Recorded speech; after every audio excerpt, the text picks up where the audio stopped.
today. Joining me now is Alex Lederman. He is Senior Policy and Communications Associate with the Israel Policy Forum, and we're glad to have your voice on the program.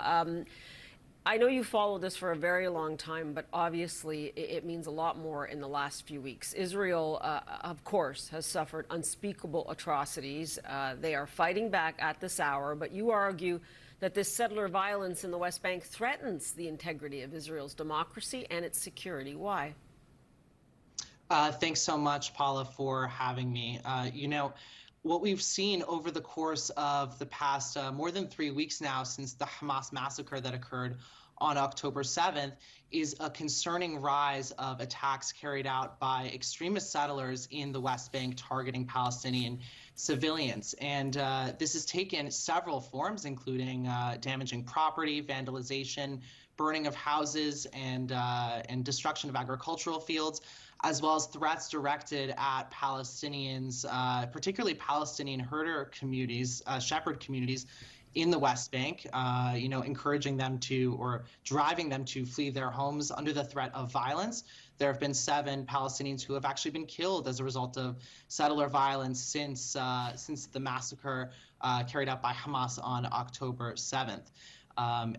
It's important to emphasize that when that this settler violence is not happening in a vacuum. Right now Israel has a far-right government that includes many figures who support these types of actions, if not in rhetoric, but in more tacit ways as well. Over 70% of standing IDF soldiers at the outbreak of this conflict were based in the West Bank because of the rise in both Palestinian and Jewish terrorism we saw over the course of the past year under this far-right government. And that's, I think, sparked a lot of concerns about the impact that this has on Israeli security. Yeah, in fact, in your words, you say it's time for a reckoning about this unnecessary, in your words, and avoidable security burden posed by the settler movement. What do you mean by a reckoning? So, I think that it's part of a larger conversation about the fact that most IDF soldiers who are located in the West Bank, they're not there to protect Israelis within the country's sovereign borders. They're there to protect settlers who are located far away from the Green Line, far away from the armistice line that defines Israel's sovereign border.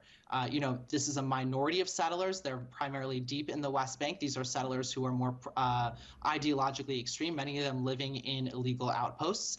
And, it poses a significant burden on Israel's security to have to defend these isolated settlement outposts that are deep in Palestinian territory.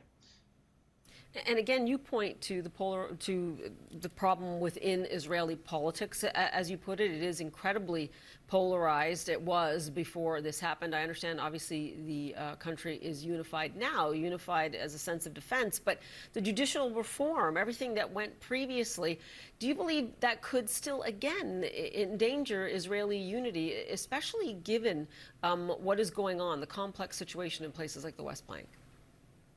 In the short term, what we've seen is, of course, one of the parties in Israel's opposition, the National Unity Party under Benny Gantz, joined with the Netanyahu government to manage the war effort, and they've temporarily set aside, as a condition for Gantz joining Netanyahu's government, they've set aside the judicial overhaul and really any other legislative priorities that aren't directly related to the war effort. But the extremists within Netanyahu's government remain, and this remains, a longer-term threat to Israeli democracy, assuming that it emerges from this war. I'm not sure what Netanyahu's political future is, especially given, widespread discontent and distrust, given how he's managed the war effort. But I think it's certainly a concern that, going forward, this is going to continue to be an issue on the agenda of the far-right parties. Yeah, and we will continue to follow these developments. As you said, there are significant developments there on the West Bank as well. Alex Lederman for us. Appreciate it. Thanks so much.